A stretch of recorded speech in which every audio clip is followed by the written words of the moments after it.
It's Saturday night, and I kind of want to be social, and yet I kind of want to avoid, like, by social, I mean, computer stuff.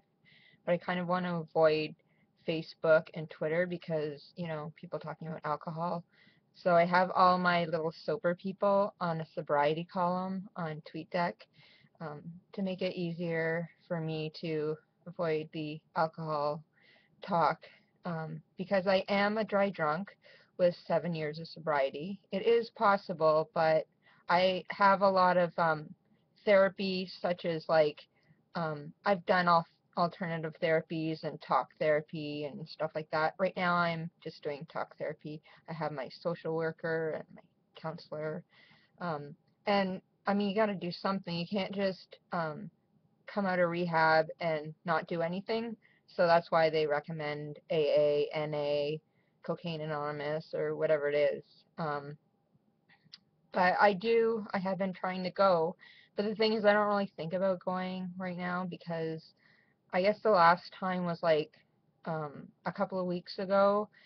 Maybe I think it was like actually the 3rd of December, so a few weeks ago.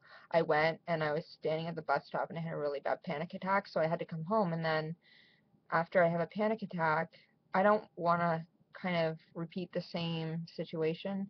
So the way I do it, if I have to go out for anything really, is I tell myself, it's okay, you don't have to go out, and maybe I'll go out at the last minute. I'll run out without really thinking about it. I can't really make plans, and that's my thing. So that's why I talked before about how when I meet people, they have to come to me and stuff like that. And I can get in a person's car, that's okay. They do the driving, but going out for long periods of time is an issue. Maybe an hour's good, a couple hours maybe, but it kind of all depends. And another thing I was thinking of is, stigma. Like, stigma, a lot of people think that when you have a mental illness, you don't want people to stigmatize you. But unfortunately, um, when people that have mental illness do something and it's really, really bad, it always hits the media. So that's what people always think about, right? And there are also people that have mental health issues that haven't been diagnosed yet, or they go to a doctor and they just say, oh, I have these symptoms, give me a pill, and they haven't really been evaluated, so they might have something else. So I'm thinking, um, I kind of think that um, I understand stigma, and I'm sort of for stigma. In fact, I think I stigmatize people with other labels myself because I watch so much true crime.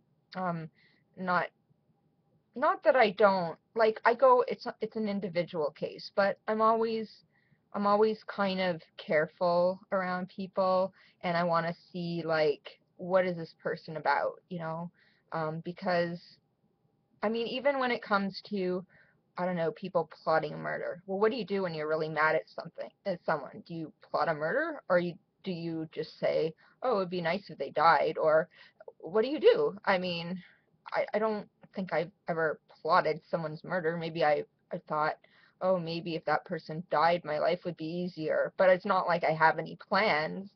And when I say that I have psychosis, I'm not planning on killing anyone. Psychosis doesn't always mean something bad.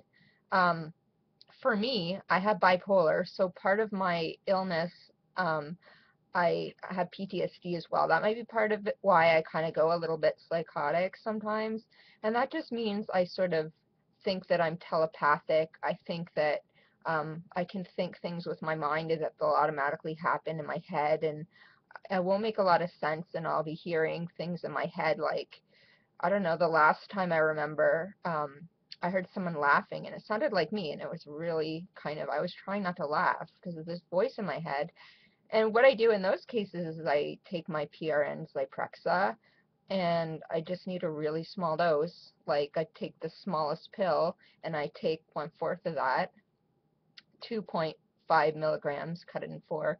And that's, for me, that's all I need. And there's a lot of other things doctors give for PRNs, but it took like years. Like, it took um, 8 years after my first psychosis to be diagnosed with bipolar disorder.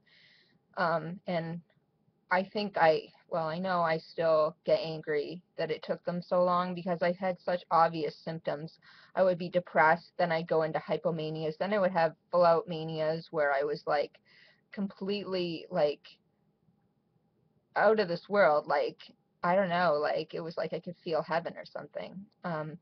And just babbling and some doctors, it wouldn't be my own doctor, but I remember it was in Scotland. That doctor said I'm bipolar, but then you leave Scotland and I live in Ottawa, Canada. So, and then everybody forgets about it and I'm out to lunch and I don't even remember what happened partly. So it's just really hard when you're not diagnosed. And then, well, I mean, I hurt myself. That's what I did. I was in my rage state for most of my life. I was like apparently born that way. And that ended well after I was diagnosed and treated and stuff like that. And I don't even think the meds did that.